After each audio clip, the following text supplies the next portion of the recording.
to the Needle on the Run channel. My name is Lisa Stout, and today I have a quick and easy sewing project using faux leather, or vinyl, or even cork. It's a great way to use up small scraps.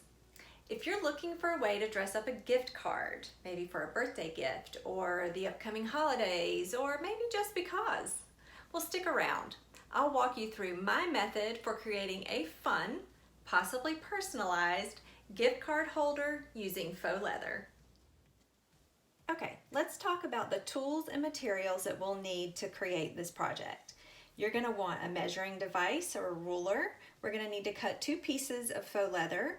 So I'll put the dimensions of those 2 pieces in the description box below. You're going to want some faux leather. This is the My Craft Source faux leather printed pattern. You can see here I did a test cut earlier. I like the weight of this faux leather for this project. It's really nice. So I'll put a link to the My Craft Source faux leather in the description below as well. You're going to need some cutting tools, a rotary cutter, and scissors. You'll need a marking tool. This doesn't really matter what you use for the marking tool. It's going to be on the inside and you're going to use it as a cut line. So you're not going to see it. You can use anything you want to for that. You're going to need a Teflon foot. This is the Teflon foot for my sewing machine. This just allows the material to glide underneath the sewing foot. If you don't have a Teflon foot, you can place 2 pieces of Scotch tape on the bottom of your regular foot, and that will also create a non-stick surface so that your foot will glide over that material. You're going to need some thread. Any thread will work.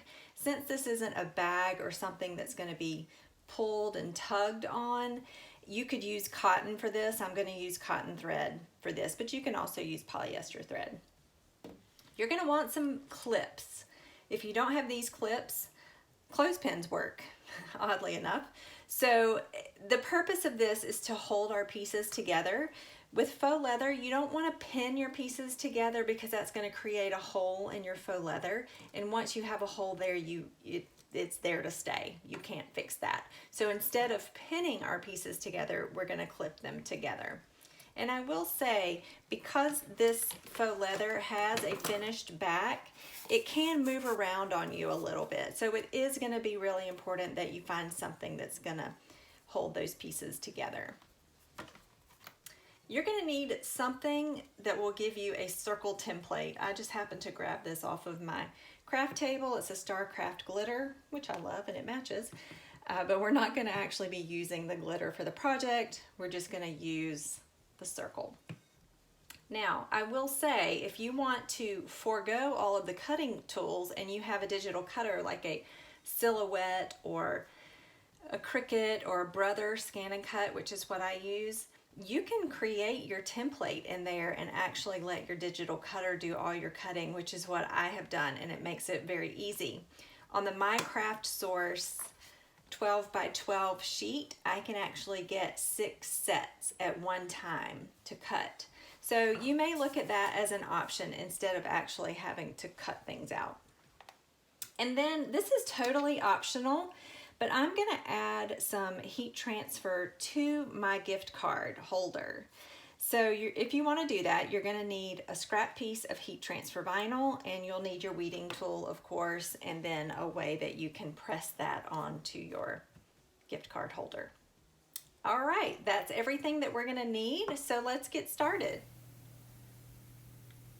So now it's time to cut our pieces, and you're just going to want 2 pieces that are 2.5 by 3 3/4 inches. It makes a rectangle shape, so you can either use a straight edge like I'm doing, or you could use your marking tool and flip it over and trace the size and the dimension that you need and cut it with scissors. Either way, whatever works for you.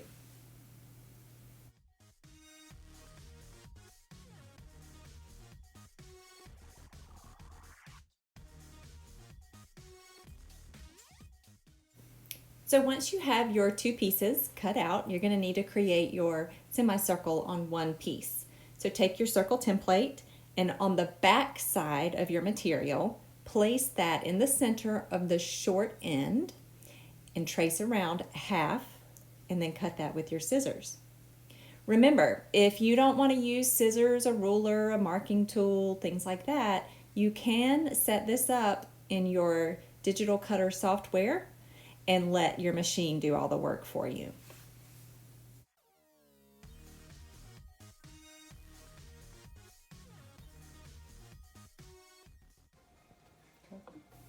So now over at the sewing machine, it's time to clip our gift card together. So wrong sides together, clip 3 edges, secure those 3 edges, the 2 long sides and the short side that you did not cut the semicircle. And then you're going to take it to the sewing machine using your Teflon foot and about 1/8 of an inch seam allowance. You want to back stitch at the beginning. Give a nice straight stitch. My stitch length on my machine is set at about a 3. And then you want to be sure that you secure the end by back stitching when you are finished. Now you can be finished at this point. You have a complete gift card holder, but if you would like to embellish that a little bit, then keep following along and let's take it over to our digital cutter and cut out our heat transfer designs. So I have already created my designs and sent them to my Brother Scan and Cut. I love my Brother Scan and Cut because I have a lot of different designs you can see there that I'm going to cut on different colors of heat transfer vinyl. And my machine allows me to place my vinyl down on my mat and then scan my mat. And then it will overlay my designs that I'm going to cut onto my scanned mat.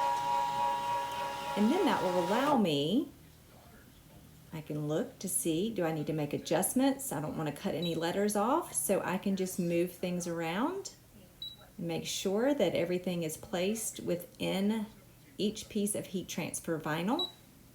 And then I'm ready to cut.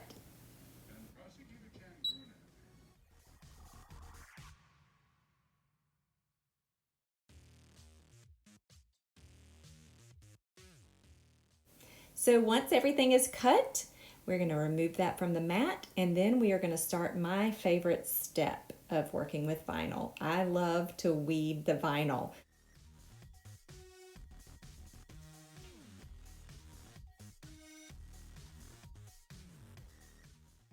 Make sure that you weed out all of your letters, the insides of your letters, look at it, give it a good look just to make sure everything looks right, it's clean.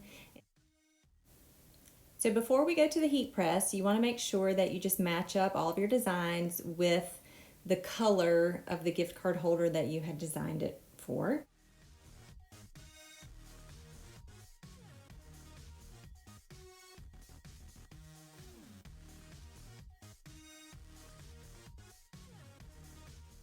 Once everything is matched up and all of your cards have a vinyl design, it's time to press them on.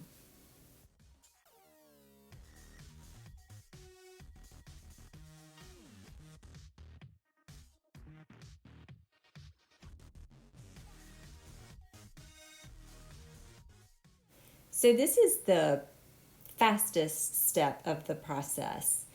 It's really easy. Depending on the size of your heat press, you can press quite a few at one time. I used several different heat transfer vinyls, and they call for different temperature settings. But I chose to go with the setting that works for the StarCraft Soft Flex. It presses at 285. And that's what I used for all of mine, even though some of them call for a 305-degree temperature. It seemed to work just fine. You feel like you're going to melt your gift card holder, but you're not. It works just great. So take that Teflon sheet off, peel back those transfer sheets. Just be careful, it's really hot. And you have beautiful gift card holders that anyone would love to receive. These are the gift card holders that I made. You can really personalize them by adding your recipient's name or maybe even putting a design on both sides of your gift card holder. I did save one little surprise for you. On the Happy Halloween gift card holder, I used a fun glow-in-the-dark heat transfer vinyl. The possibilities are endless with what you can do to personalize your holder. Share your creative ideas by posting the pictures of the gift card holders you make in the comments below. And if you like this quick video, give me a thumbs up and subscribe to my channel. I'm looking forward to seeing the things that you make.